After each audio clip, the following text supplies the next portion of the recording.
Welcome back to the Neil Oliver Show. The next topic is the World Health Organization, specifically the apparent climb down in recent days when it comes to their plans for a pandemic preparedness treaty. To hear more about it, we go to Molly. Molly, are you there? I am here. Oh, lovely to see you. You too. Be honest, Molly, I know what this sounds like. Are you persuaded that the mighty World Health Organization have actually backed down, or are they just pulling back to think again? I don't know what the intention is. I don't think we can impute any particular intention. What we see is what is in front of us. And I would make two key points here. The first is that on any measure, reading from a legal perspective, the new draft represents a really significant climb down on a number of key issues that I know, Neil, you and I have talked about many, many times. But, there were probably 6 or 7 really egregious examples of overreach by the World Health Organization. And in pretty much every case, they have either been deleted or watered down entirely. So from that point of view, I think this should be treated as, something of a victory. However, it's important to remember that these amendments to the international health regulations were only ever intended to strengthen an existing health architecture. So that underlying health architecture remains. It will still be strengthened to an extent, just not as to the extent to which the World Health Organization were proposing a year and a half ago. And of course, all the underlying problems, and there are many, and we've talked about this, many times before, haven't we, Neil? But all the underlying problems with the World Health Organization, it's very conflicted funding status, it's just ineptitude during COVID. All of those issues remain.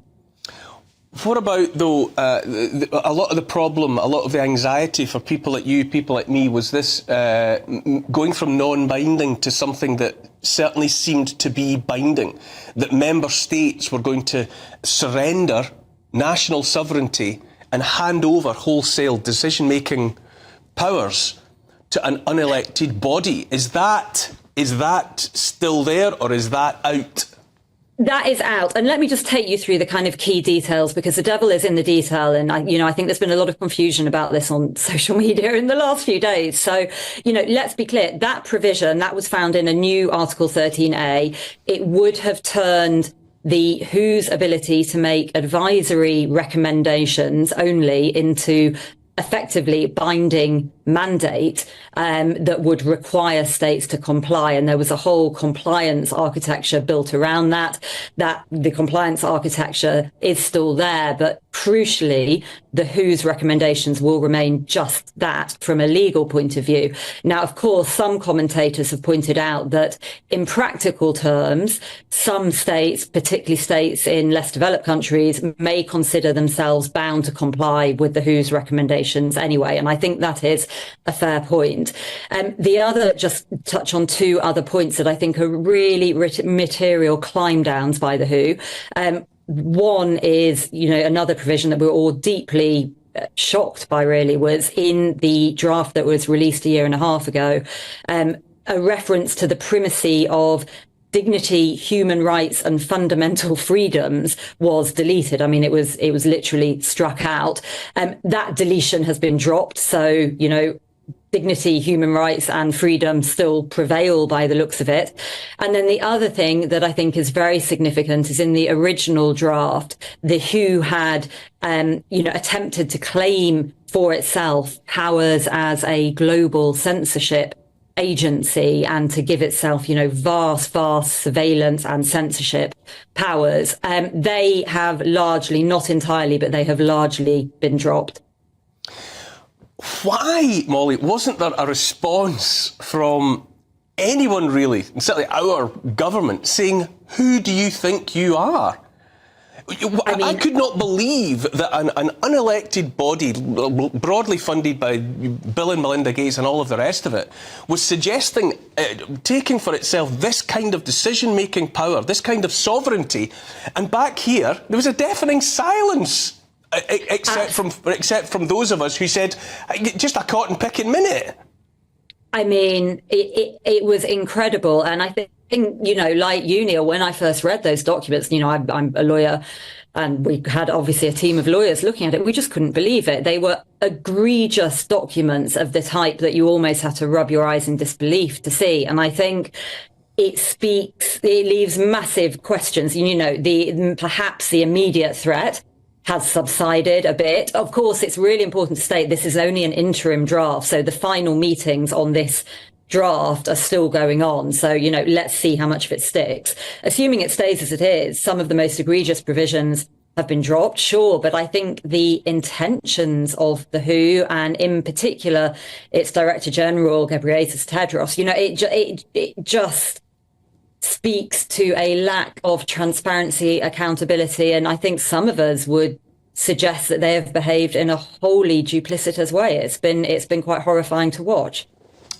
Molly, I'm just going to pause to read a statement from the World Health Organization, just to keep the playing field level. Pandemics and large-scale outbreaks can claim millions of lives, disrupt societies and devastate economies. WHO's Health Emergencies Programme is working with member states to help countries prepare for large-scale outbreaks and pandemics. Through the Asia-Pacific Strategy for Emerging Diseases and Public Health Emergencies, core capacities required by the International Health Regulations, or IHR, are being advanced, providing an important foundation for pandemic preparedness. This is complemented by efforts to strengthen disease-specific systems and capacities, including for vaccines, pharmaceuticals and other public health interventions. Countries are also encouraged to engage the whole of society for effective pandemic preparedness and response. As the next pandemic is most likely to be caused by influenza, the disease continues to be the priority public health threat in the region. WHE continues to work with member states to strengthen prevention, surveillance and response capacities for seasonal and zoonotic influenza with pandemic potential. Goodness me. Ingrid, how did you respond when news reached you, whenever it did, of what the WHO had in mind when it came to taking away our sovereignty and making it their own?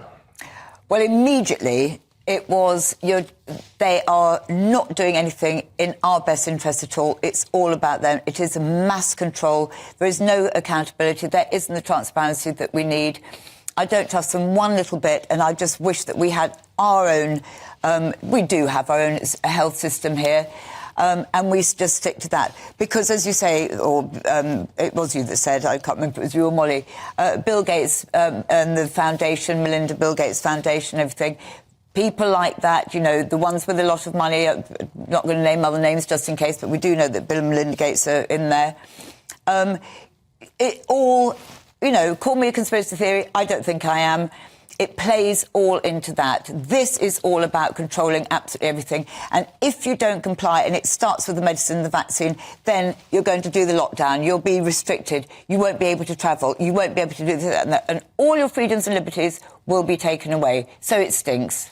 Amongst others, my wife is always after me to look on the bright side, to seek the positive, and I know that I have inclinations to have another frame of mind, but she was reminding me only this morning that this, on the face of it, looks like a victory for the people like you, who saw something coming down the line and said no, and it looks as though that resounding no has carried weight.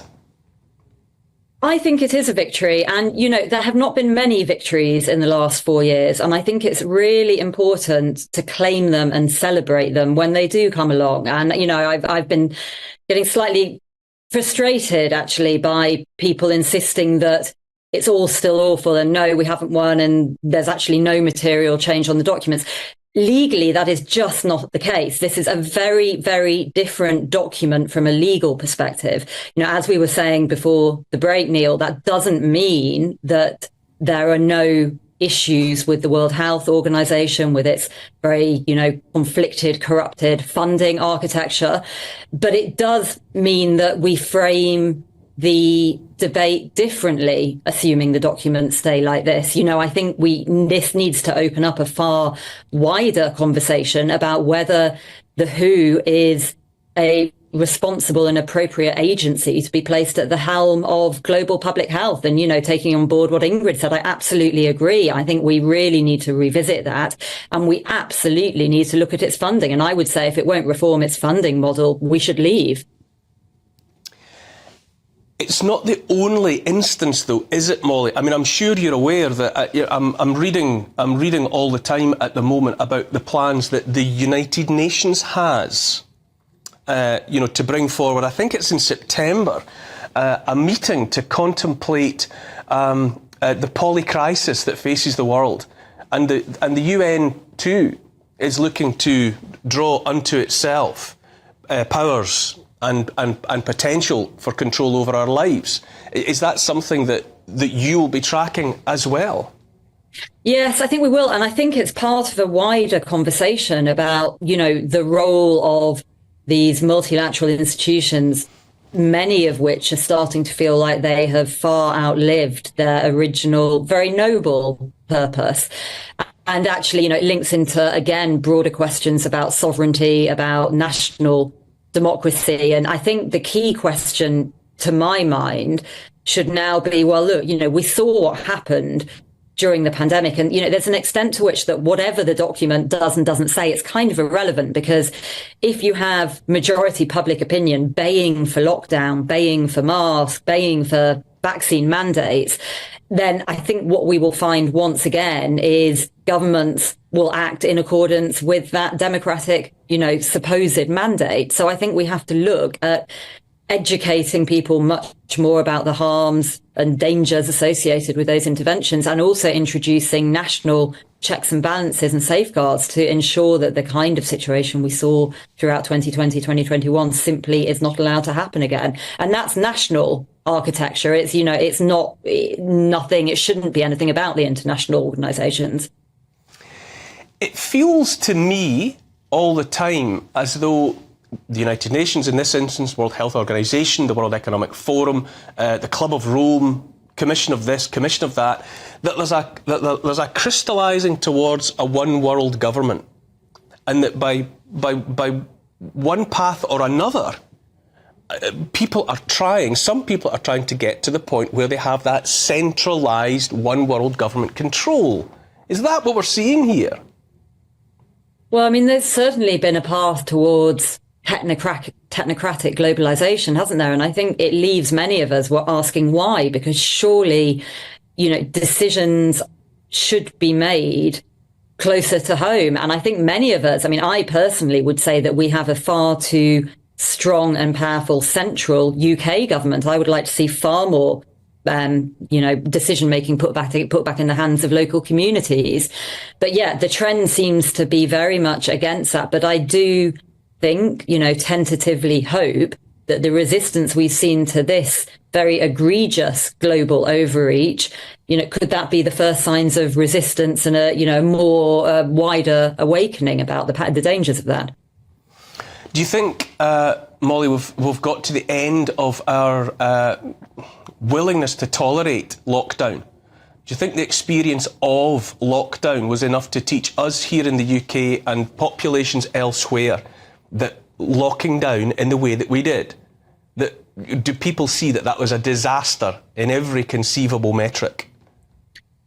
You would hope they do, but I'm not sure they do, Neil, because we see, don't we, these polls pop up every month or so, suggesting that actually a majority of the public still support lockdown, even as the catastrophic harms are, rolled out almost weekly. And I think this is the problem. I think while you have a significant portion, a majority of the public in favour of these measures, then that public opinion is going to be, a battering ram that breaks democratic safeguards against those measures. And I think, we can only hope that through, as I said, education and awareness, public opinion shifts. It's certainly shifted an awful lot in the last 2 years. I don't know if we're yet at the point where a majority would resoundingly reject lockdown. You would hope so, but I don't know if we're there yet. Molly, we talked about intention. You know, the wording has changed, but what we always are agreed about is that we have to bear in mind intention. And is it true to say that within the spirit and some of the wording of this abbreviated latest proposal, there seems to be this suggestion that member states ought to prepare their domestic legislation to enable the WHO to have the upper hand? You know, they're not actually, they haven't actually drafted it in, but the spirit and tone of the document as it now stands seems to me to suggest that they're putting the onus on member states to erase their own legal protections to enable the WHO. We should make no mistake that what this agreement is a framework to strengthen an international health architecture with the WHO at its helm. Now, it may not have given itself the kind of binding powers that were in the first draft, but that is very much the intention. And I think the other point really worth stressing is we are talking here about layering amendments onto an existing framework.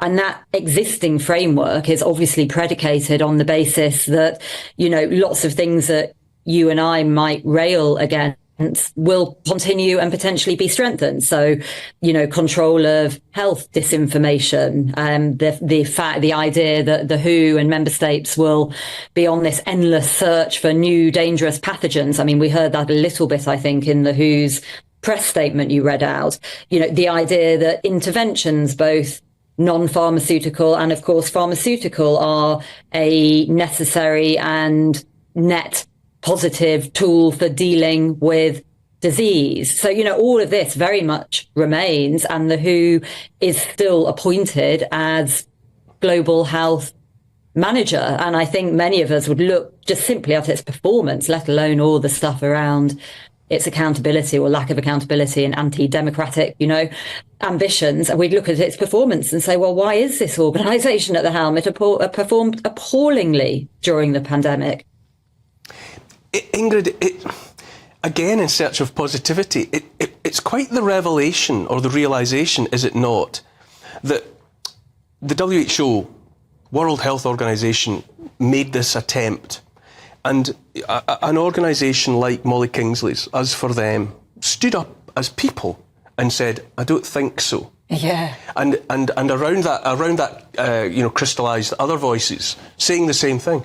And it has worked. Perhaps it's timely and appropriate that rather than ever again looking to our government to save us, this is a reminder that when it comes down to it, it's up to us, sovereign individual human beings, to come together to make sure we're safe.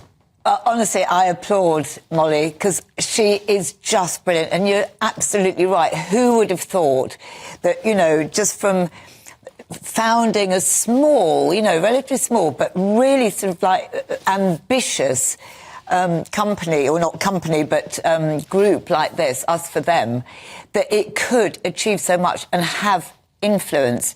And you're right, it absolutely proves that, you know, the powers that are actually under threat of people like Molly and Us For Them and other ones. If we all unite, which we are, we're united in the same ways, but through different angles, Us For Them, together, various other things. So it's a kind of we're enveloping it all. But, you know, the biggest enemy that we have, all of us, all us and little organisations and everything, is money. And that's what we don't have to fight the big boys. There's only 5 that have more money in the whole wide world than any of us put together, and the industries that they own and generate. And when you start going to central digital banking, we are in a lot of trouble, and that's where they will seize back, reclaim the control. They haven't quite got it, so perhaps reclaim is not the right word. But then it's almost complete, and that's what frightens me more than anything. Molly, Ingrid raises a relevant point there, does she not? You know, I mentioned earlier, you know, the United Nations plans for the meeting in September, you know, where they're talking about the summit of the future. And the plans for that meeting have been underway since June 2020, you know, since the time of COVID 1984, there's a declaration to implement the 2030 agenda in full and on time. And as Ingrid says, it's all encompassing. The thoughts of digital ID, thoughts of central bank digital currencies or other programmable monies. I wonder if, reassured or emboldened even by the success of Us for Them, does an organisation like your own, in concert with others, do we have to broaden, prepare to fight on additional fronts to secure our individual and our collective security?